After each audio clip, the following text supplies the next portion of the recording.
Здравейте и добре дошли в канала.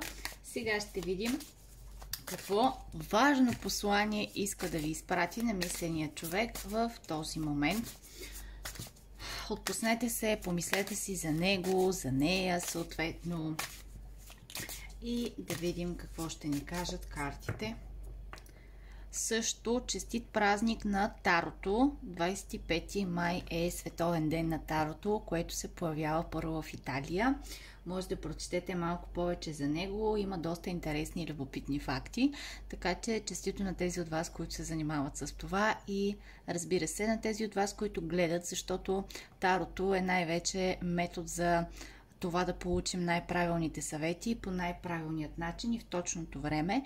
И се надявам наистина да си помагате с този способ. Така че ето ви едно уведомление. Ако сте пропуснали, нека да видим първо кой е вашият човек. Кой е човекът, който за когото вие мислите? Много опърничев човек. Някой, който често се бори с своите си виждания, своите си идеи. Вечно е наопаки. Когато някой нещо му каже, ако щете да го посъветвате така, той ще се ядоса, пък ще се изръби. Ти на мен ли ще ми казваш, аз знам кой съм, какво мога, що мога и така нататък. Много е такъв...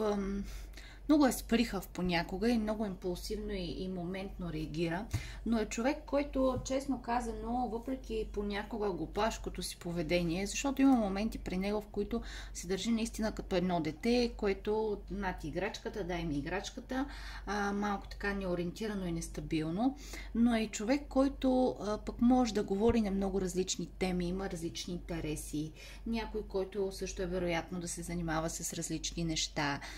Доста е всестранна личност. Имам мигове, в които може да ви изненада много приятно с поведението си. Има мигове, в които буквално може да ви стъпи с някакво рязко такова отношение. Да се чудите откъде, какво, защо и как. Много е такъв цветен, много е променлив и също така е човек, който наистина е много, понякога прави нещата много от инат, много напук. Дори когато вижда, че това работи против него, той си е наумил нещо да каже или да направи край. Не дай Боже да се опиташ да го разубедиш или да му дадеш някаква друга идея, да си кажеш някакво различно мнение. Просто може да те срине с земята. Честно казвам, много държи винаги той да е прав, той да знае най-много и това му е малко така фикс идея в живота. Да видим обаче, ако сте припознали своя човек, какво послание иска да ви изпрати сега в този момент. В момента между вас има някаква пасивност, казва той. Но това съвсем не означава, че няма страсти. Няма желанието всъщност да действа, желанието нещо да се получи, нещо да се задвижи между вас. Тук също се казва в момента репланирам, в момента обмислям как да постъпя, с едно желание този човек за един така емоционален, по-любовен, романтичен дори разговор, макар че романтиката не му е втора природа, определено. Също така даденият човек някак много разчита на това, че ще ви е писано да развиете отношенията по начин, по който той си ги представя. С една динамика, с една движение, с въобще едно надграждане, което да се случи помежду ви. Има едно затишие от негова страна, но това затишие тук той казва, че не е защото не иска нещо с вас или няма емоции и страсти към вас, а по-скоро е за това, защото той самият има нуждата да обмисли докъде може да стигнете, какво може да постигнете заедно и какво можете да си дадете също така един на друг. Опит за постигане на баланс. Още. Много му е важно да се довери, има нуждата от време да се довери. Той самият понякога е малко манипулативен, обича да обръща нещата в своя полза, така да се измъква между капките, малко е хлъзгав. И поради тази причина някак очаква, че от срещната страна би го изпързаляла, дори за някакви такива дребни неща. Затова и това репланиране, тази пауза, тази почивка, това обмислене на нещата, това бездействие, всичко това го кара по някакъв начин да погледне по друг начин, малко по-детайлно на вашата картина и наистина да се опита да гласува доверие. Нещо много ценно всъщност в момента за ситуацията, в която се намирате. Другото нещо, което иска да сподели, което осъзнава, че има нуждата самият той да остане сам и доста да поработи върху това, всъщност да се справи с собствените си самоограничения. По някакъв начин има някакви такива страховити мисли, несигурности, които се старае да прикрие, но те са вътре в него. Често не действа именно защото не вижда изход, не вижда къде всъщност може да стигнете заедно, какво може да постигнете един с друг. Това са неща, върху които наистина самият той осъзнава, че трябва да поработи. Да е малко по-категоричен, да е малко по-смел в изборите си и също така това да ви помогне да можете да сте достатъчно откровени един с друг. Тук не говоря за лъжи, някакви такива големи манипулации. Тук като казвам откровени, по-скоро имам предвид това да можете да си кажете как виждате нещата, да можете да не премълчавате неща, които не ви харесват и после да съжалявате. Много му липсвате. Тук другото, което е, че много му липсвате и самият той, честно казано, в мислите си в момента има едно такова чувство, че нещо е оплескал нещата, разлял е чашите си или просто имал някаква възможност да получи повече с вас, да направи някакво любовно действие, нали, самите вие да разберете колко много държи на вас, а той го е пропуснал това като шанс. И това е нещо, за което доста съжалява, но смята, че тук тази трансформация, тази почивка, това разстояние, което го има в момента всъщност, ще изиграе много важна и ключова роля за това наистина да постигнете един нов етап, в който нов етап да можете да споделите и чувствата си, ето, и да сте малко по-мъдри, малко с взети уроци, с така ясни перспективи за тези отношения и за всеки за човека отсреща. И също така тази трансформация много се надява да му даде едно спокойствие на взаимоотношенията за напред. Някак да постигнете една хармония, една такава усетност в това кой какво мисли, кой какво желае, кой как се чувства в даденият момент. Много му е важно да имате отношения, които да са празник на душата, да ви се наслади, въобще да се насладите на присъствието един на друг, на времето, с което отделяте един с друг. По някакъв начин тези отношения да не са такива крайни, различни ревности да ви обземат, пък някакви скандали, пък някакви такива сътресения, а по-скоро самият той си мечтае наистина за връзка, която да е по-спокойна, по-олегнала, по-зряла дори.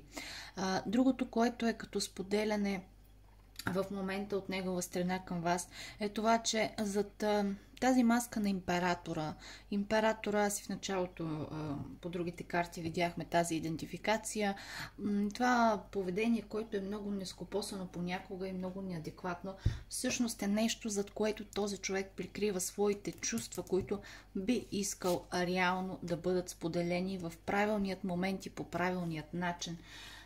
В момента се чувствам в някакъв избор. Опитва се да слуша интуицията си, опитва се да слуша вътрешния си глас. Ще се получи ли тук нещо? Какво ще се получи? Как аз да подходя? Чака някакво просветление, такова лично, вътрешно, как да постъпя от тук нататък, на къде да продължа и към какво да се насоча, за да бъда достатъчно стабилен в нейните очи. Много държи този човек да ви се покаже по един така по-висок, по-стабилен начин. Наистина в него да видите мъжкия потенциал като характер, като отношение, като поведение, да знаете, че това е мъж, който е достоен едва ли не за уважение. Също той ви вижда като една императрица. За него сте много красива и много нежна и много борбена и грижовна.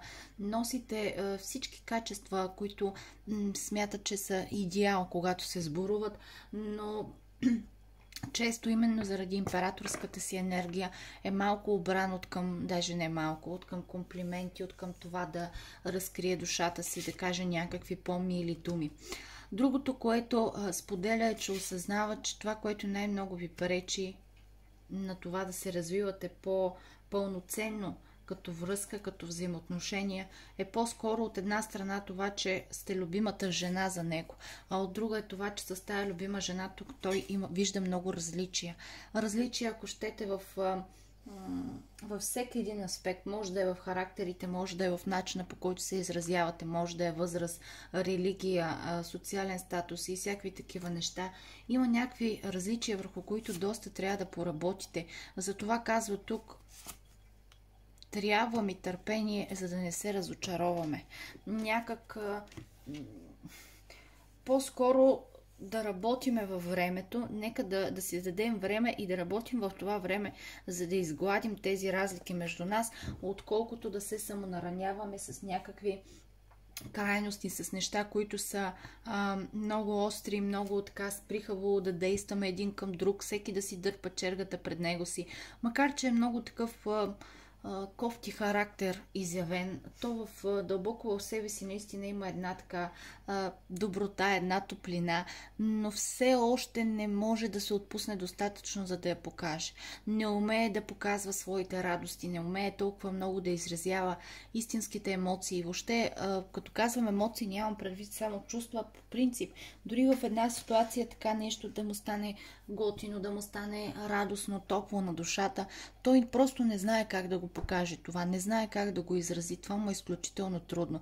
Затова и в посланието си към вас в момента се казва, че това търпение не е защото, видите ли, той няма нищо към вас, а по-скоро е за това, защото трябва да изчистите. Всеки трябва да си понареди нещата в главата, визията за това, което искате за напред един между друг и съответно да изчистите тези различия, които да не ви накарат в последствие да си разбиете сърцата. Това ви споделя на мисления човек. Ако не сте се абонирали за канала, може да го направите. Благодаря ви за което. И се надявам четенето да е било полезно за вас. До нови срещи!